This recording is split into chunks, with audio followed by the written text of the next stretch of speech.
이사야 9장. 그러나 고통을 겪고 있는 사람들에게 어둠은 이제 사라졌다. 전에는 그가 스불론 땅과 납달리 땅이 모욕을 당하도록 내버려 두셨지만 이후로는 바닷길과 요단강 저편의 땅과 이방 사람들이 사는 갈릴리를 영광스럽게 하셨다. 어둠 속에서 걷던 백성이 큰 빛을 보았고 죽음의 그림자가 드리운 땅에 사는 사람들 위에 빛이 비쳤다. 주께서 이 백성을 번성케 하셨고 기쁨을 키워주셨습니다. 사람들이 추수할 때 기뻐하고 전리품을 나눌 때 즐거워하듯이 그들이 주 앞에서 기뻐합니다. 그들을 짓누르던 멍에와 어깨를 내리치던 회초리와 압제자의 몽둥이를 미디안을 꺾으시던 날처럼 주께서 부숴버리셨기 때문입니다. 쿵쿵거리며 짓밟았던 모든 군화와 피범벅이 된 모든 군복이 땔감으로 불에 타 사라졌기 때문입니다. 한 아이가 우리를 위해 태어났다. 우리가 한 아들을 얻었다. 그의 어깨에는 주권이 있고 그의 이름은 기묘자, 모사, 전능하신 하나님, 영원하신 아버지, 평화의 왕이라 불릴 것이다. 그분의 넘치는 주권과 평화는 다윗의 보좌와 그의 왕국 위에 끝없이 펼쳐질 것이다. 지금부터 영원히 공평과 정의로 그것을 견고히 세우실 것이다. 만군의 여호와의 열정이 이것을 이루실 것이다. 내 주께서 야곱에게 말씀을 던지셨고 그 말씀이 이스라엘에게 떨어지고 있다. 그러나 모든 백성들, 곧 에브라임과 사마리아 주민들은 이것을 알고 있지만 마음이 교만하고 자만심에 가득 차서 말하기를 벽돌이 무너졌지만 우리가 다듬은 돌로 다시 짓고 무화과 나무가 찍혀 쓰러졌지만 우리가 백향목으로 바꿔 심겠다 하는구나. 그래서 여호와께서 르신의 대적들을 자극하셨고 그의 원수들을 부추기셨다. 동쪽에서는 아람 사람들이, 서쪽에서는 블레셋 사람들이 모두 입을 벌려 이스라엘을 삼켜버렸다. 그러고도 여전히 그분의 분노가 풀리지 않아 아직도 그분의 손이 펴져 있다. 그런데도 이 백성은 자기들을 치신 분에게 돌아오지도 않고 만군의 여호와를 찾지도 않았다. 그러므로 여호와께서 이스라엘의 머리와 꼬리, 곧 종려나무와 갈대를 하루에 잘라버리실 것이니 그 머리는 장로와 귀족이고 그 꼬리는 거짓을 가르치는 예언자다. 이 백성을 바르게 이끌어야 할 사람들이 잘못 이끌고 있으니 그들의 인도를 받는 사람들이 휩쓸릴 수밖에 없다. 그러므로 주께서는 젊은이들을 향해 기뻐하지 않고 고아들과 과부들을 불쌍히 여기지 않으신다. 모두가 경건하지 못해 못된 짓을 하고 입으로는 몰상식한 말을 내뱉고 있기 때문이다. 그러고도 여전히 그분의 분노가 풀리지 않아 아직도 그분의 손이 펴져 있다. 그렇다. 악은 불처럼 타올라 찔레나무와 가시나무를 삼켜버리고 숲의 관목들을 태워버리니 연기 기둥이 휘감아 올라가는구나. 만군의 여호와께서 분노하셔서 땅이 타버리니 이 백성이 땔감처럼 돼버렸구나. 어느 누구도 자기 형제들을 아끼지 않는구나. 오른쪽에서 갈라 먹어도 배가 고프고 왼쪽에서 뜯어 먹어도 배부르지 않아서 각 사람이 자기 동족의 살을 먹고 있구나. 므낫세는 에브라임을, 에브라임은 므낫세를 먹고 그들이 하나가 돼 유다를 덮치고 있구나. 그러고도 여전히 그분의 분노가 풀리지 않아 아직도 그분의 손이 펴져 있다. 이사야 10장. 아, 너희에게 재앙이 있을 것이다. 악법을 공포하고 괴롭히는 법령을 만드는 사람들아. 너희는 약한 사람들의 권익을 빼앗고 가난한 내 백성의 공의를 강탈하며 과부들의 재산을 약탈하고 고아들의 물건을 빼앗았다. 벌을 받는 날에 멀리서 약탈하러 오는 날에 너희는 어떻게 하려고 하느냐? 너희가 누구에게로 도망가서 도움을 청하려고 하느냐? 너희의 재산은 어디에다 쌓아두려고 하느냐? 포로들 틈에서 무릎을 꿇거나 살해당한 시체들 사이에 쓰러지는 것 말고는 할 일이 없을 것이다. 그러고도 여전히 그분의 분노가 풀리지 않아 아직도 그분의 손이 펴져 있다. 아, 너희에게 재앙이 있을 것이다. 내 진노의 막대기인 아시리아야. 그 손에 쥐어진 몽둥이는 내 분노다. 내가 그를 경건하지 않은 민족에게 보내면서 나를 경록해 한 민족을 약탈해 노획물을 챙기고 강도짓을 하고 그들을 길가의 진흙처럼 짓밟으라고 명령했더니 그는 이렇게 하려고 생각하거나 이렇게 할 마음조차 품지 않고 오로지 무작정 닥치는 대로 몰살시키고 많은 민족들을 쳐부술 생각뿐이었다. 그러고는 한다는 소리가 내 수하 지휘관들은 왕이나 다름없지 않은가? 갈로는 갈그미스처럼 망하지 않았는가? 하맛도 아르바처럼 망하지 않았는가? 사마리아도 다메섹처럼 망하지 않았는가? 내가 이미 그 우상의 나라들을 손에 넣은 것처럼 예루살렘과 사마리아보다 더 많은 우상을 가진 나라들을 손에 넣은 것처럼 내가 이미 사마리아와 그 우상들을 손에 넣은 것처럼 예루살렘과 그 우상들인들 왜 손에 넣지 못하겠는가? 주께서 시온산과 예루살렘에서 하실 모든 일들을 마치신 후에 내가 아시리아 왕이 맺은 오만한 마음의 열매와 기품이 넘치는 거만한 눈을 심판하겠다 라고 말씀하신다. 그는 이렇게 짓거리고 있다. 나는 내 손의 힘과 내 지혜로 이 일을 해냈다.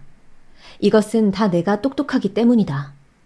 나는 민족들의 경계선을 치워버리고 쌓아놓은 보물들을 약탈했으며 용사처럼 주민들을 굴복시켰다. 마치 새가 보금자리를 차지하듯 내 손이 백성들의 재물을 움켜쥐었고 버려진 알들을 모으듯 온 땅을 늘려 모았지만 날개를 퍼덕이거나 입을 벌리거나 찍소리 내는 사람이 없었다. 도끼가 도끼질하는 사람에게 칭찬을 듣겠느냐? 아니면 톱이 톱질하는 사람에게 뻐기겠느냐? 이것은 지팡이가 자기를 들고 있는 사람을 휘두르는 것과 같고 몽둥이가 나무가 아닌 사람을 들어올리는 것과 같다. 그러므로 주 만군의 여호와께서 살찐 사람들을 쇠약하게 하시고 그의 재물에 불을 질러 태워버리실 것이다. 이스라엘의 빛은 불이 되고 이스라엘의 거룩하신 분은 불꽃이 되셔서 가시나무와 찔레나무를 하루에 불태워 삼켜버리시고 병자의 힘이 점점 소진돼 가듯이 그 우거진 숲과 풍요로운 과수원을 영혼과 육체까지 몽땅 시들게 하실 것이다. 그 숲의 나무들이 거의 남지 않아서 어린아이라도 수를 세어 적을 수 있을 것이다. 그날에 이스라엘의 남은 사람들과 야곱집의 생존자들은 그들을 친 사람에게 더 이상 기대지 않고 이스라엘의 거룩하신 여호와께 굳게 기댈 것이다. 남은 사람들은 돌아올 것이다. 야곱의 남은 사람들이 강하신 하나님께로 돌아올 것이다. 이스라엘아, 내 백성이 바닷가의 모래같이 많아도 남은 사람들만이 돌아올 것이다. 멸망이 결정됐고 공의가 넘쳐 흐르고 있으니 주 만군의 여호와께서 끝을 내겠다고 결정하신 대로 온 땅에 이루실 것이다. 그러므로 주 만군의 여호와께서 이렇게 말씀하신다. 시온에 사는 내 백성아, 이집트가 한 것처럼 아시리아가 막대기로 너희를 치고 몽둥이를 너희에게 치켜 들더라도 그를 두려워하지 말라. 이제 오래지 않아 너희에게 품었던 노여움은 풀리겠지만 내 분노가 그에게로 향할 것이다. 만군의 여호와께서 오렙 바위에서 미디안을 치신 것처럼 이집트에서 나오는 길에 지팡이를 바다 위에 드신 것처럼 그에게 격분하셔서 채찍질하실 것이다. 그날에 그가 내 어깨에 지웠던 짐이 내려지고 내가 살이 붙어서 그의 멍에가 내 목에서 부서질 것이다. 아시리아가 아야스로 올라가 미그론을 지나서 믹마스에 그의 무기들을 내려놓고는 여우를 건너서 우리가 게바에 진을 쳤다 라고 말하니 라마 사람들은 떨고 사울의 고향 기브아 사람들은 도망치는구나. 딸 갈리마 울부짖어라. 라이사야 잘 들어라. 아나도사 대답하여라. 만메나는 도망쳤고 게빔 사람들은 피신했다. 이날 아시리아는 노베 우뚝 서서 딸 시온의 산 예루살렘 언덕을 향해 그의 손을 흔들 것이다. 보라, 주 만군의 여호와께서 무섭게 그 가지들을 치시니 높이 솟은 나무들이 찍혀 베어지고 키가 큰 나무들이 낮아질 것이다. 그가 도끼로 숲에 일격을 가하시니 당당하던 레바논이 쓰러질 것이다. 이사야 11장. 이새의 줄기에서 한 싹이 나오고 그의 뿌리에서 가지가 돋아나 열매를 맺을 것이다. 그리고 여호와의 영이 그에게 머물 것이다.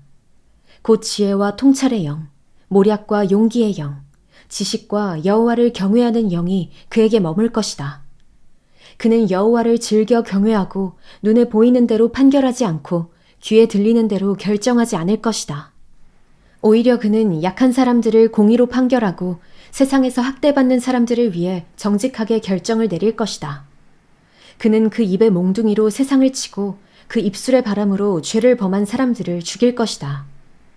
그는 정의로 그의 허리띠를 띠고 신실함으로 그의 몸띠를 삼을 것이다. 늑대가 어린 양과 함께 살고 표범이 새끼 염소와 함께 누우며 송아지와 어린 사자와 살진 짐승이 함께 있는데 어린 아이가 그들을 이끌고 다닐 것이다. 암소와 곰이 함께 풀을 뜯고 그 새끼들이 함께 뒹굴며 사자가 소처럼 짚을 먹을 것이다. 젖먹이가 독사의 구멍 곁에서 장난하고 어린아이가 뱀의 굴에 손을 넣을 것이다. 그들은 내 거룩한 삶 모든 곳에서 해치거나 다치게 하지도 않을 것이다. 물이 바다를 덮고 있듯이 세상이 여호와를 아는 지식으로 가득할 것이기 때문이다. 그날에 이새의 뿌리가 나타나 민족들의 깃발이 될 것이다. 나라들이 그에게 찾아오고 그가 있는 곳은 영화롭게 될 것이다. 그날에 주께서 다시 손을 뻗어 아시리아와 이집트와 바드로스와 에티오피아와 엘람과 시날과 하맛과 해안지대로부터 그의 남은 백성들을 되찾으실 것이다. 그는 여러 나라들을 향해 깃발을 들고 쫓겨난 이스라엘 백성들을 모으시며 땅끝 사방에서부터 흩어진 유다 백성들을 부르실 것이다. 에브라임의 질투는 사라지고 유다를 괴롭히던 자들은 끊어질 것이니 에브라임은 유다를 질투하지 않고 유다는 에브라임을 괴롭히지 않을 것이다. 그들은 서쪽 블레셋을 공격하고 힘을 합쳐 동쪽 사람들을 약탈하며 에돔과 모압을 그들의 손에 넣고 암몬 사람들까지도 굴복시킬 것이다. 여호와께서 이집트 바다의 물목을 말리시고 유프라테스 강 위에 뜨거운 바람과 함께 손을 휘저으시며 그것을 쳐서 7 갈래로 물길을 따라 사람들이 신발을 신고 건너게 하실 것이다. 그렇게 이스라엘이 이집트 땅에서 올라오던 때처럼 그것이 아시리아에서 살아남은 그의 백성들이 돌아올 큰 길이 될 것이다. 이사야 12장. 그날에 너는 이렇게 말할 것이다. 여호와여, 주께 감사합니다. 주께서 제게 분노하셨지만 주의 분노를 돌이키시고 저를 위로하시니 감사합니다. 보십시오. 하나님은 제게 구원이시니 제가 믿고 두려워하지 않겠습니다. 주 여호와는 제 힘과 노래이시며 제게 구원이 되셨기 때문입니다. 너는 구원의 샘에서 기뻐하며 물을 기를 것이다. 그리고 그날에 너는 이렇게 말할 것이다. 여호와께 감사하라. 그분의 이름을 부르라. 그분이 하신 일들을 민족들 가운데 알리고 그분의 이름이 높아졌다고 선포하라. 여호와를 노래하라.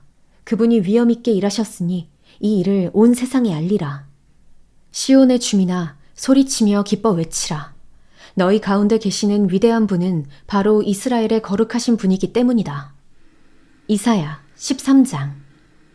아모스의 아들 이사야가 받은 바벨론에 내려진 판결이다. 벌거숭이 산에 깃발을 올리고 소리를 높이고 손짓으로 그들을 불러 귀족들의 문으로 들어가라고 하라. 나는 내가 거룩하게 구별한 정병들에게 명령했다. 내 용사들을 불러서 내 노여움을 풀게 했다.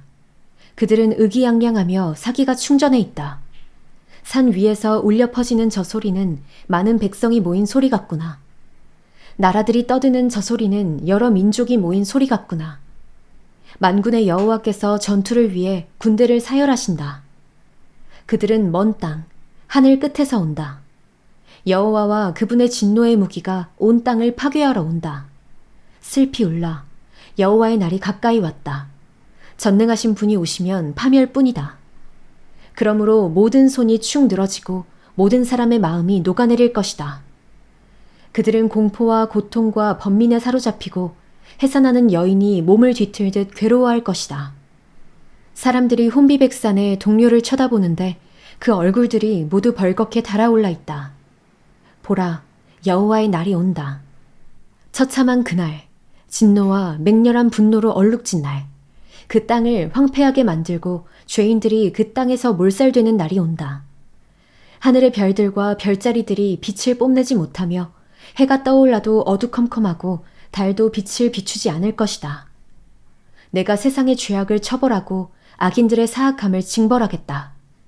잘난 체하는 사람들의 거만함을 끝장내고 무자비한 사람들의 오만함을 낮추고야 말겠다. 내가 사람을 순금보다 드물고 오빌의 금보다 희귀하게 만들어버리겠다.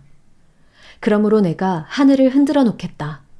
그러면 땅도 흔들려서 그 자리에 있지 않을 것이다. 그날은 만군의 여호와께서 노여워하시고 진노를 불태우시는 날이다. 그들은 쫓기는 노루처럼 모는 사람 없는 양떼처럼 제각기 자기 동족에게로 돌아가고 뿔뿔이 자기 고향으로 도망치다가 발각되는 대로 찔려 죽고 잡히는 대로 칼에 쓰러질 것이다. 그들의 어린아이들은 그들이 보는 데서 갈기갈기 찢겨 죽고 그들의 집은 빼앗기며 그들의 아내들은 겁탈을 당할 것이다. 보라, 내가 메대 사람들을 선동해 바벨론을 치겠다. 메대 사람들은 은 같은 것에는 관심이 없고 금도 좋아하지 않는다. 그들은 활을 쏴 젊은이들을 쓰러뜨리고 갓난아기를 불쌍히 여기지 않으며 아이들을 동정하지도 않는다. 왕국들 가운데 가장 영화롭고 갈대아 사람들의 영광과 자랑거리인 바벨론은 하나님이 전복시켰던 소돔과 고모라처럼 될 것이다. 그곳은 영원히 인적이 사라지고 대대로 아무도 살지 않을 것이다. 아라비아 사람도 그곳에 천막을 치지 않고 양치기들도 그곳에 양들을 쉬게 하지 않을 것이다. 대신에 들짐승들이 그곳에 누워 쉬고 사람이 살던 집에는 맹수들로 가득 차고 부엉이들이 깃들여 살고 들량이들이 그곳에서 뛰어다닐 것이다. 바벨론 사람들이 살던 궁전에서는 자칼들이 울부짖고 호화롭던 왕궁에서는 늑대들이 울 것이다. 그때가 다가오고 있고 그날은 미뤄지지 않을 것이다.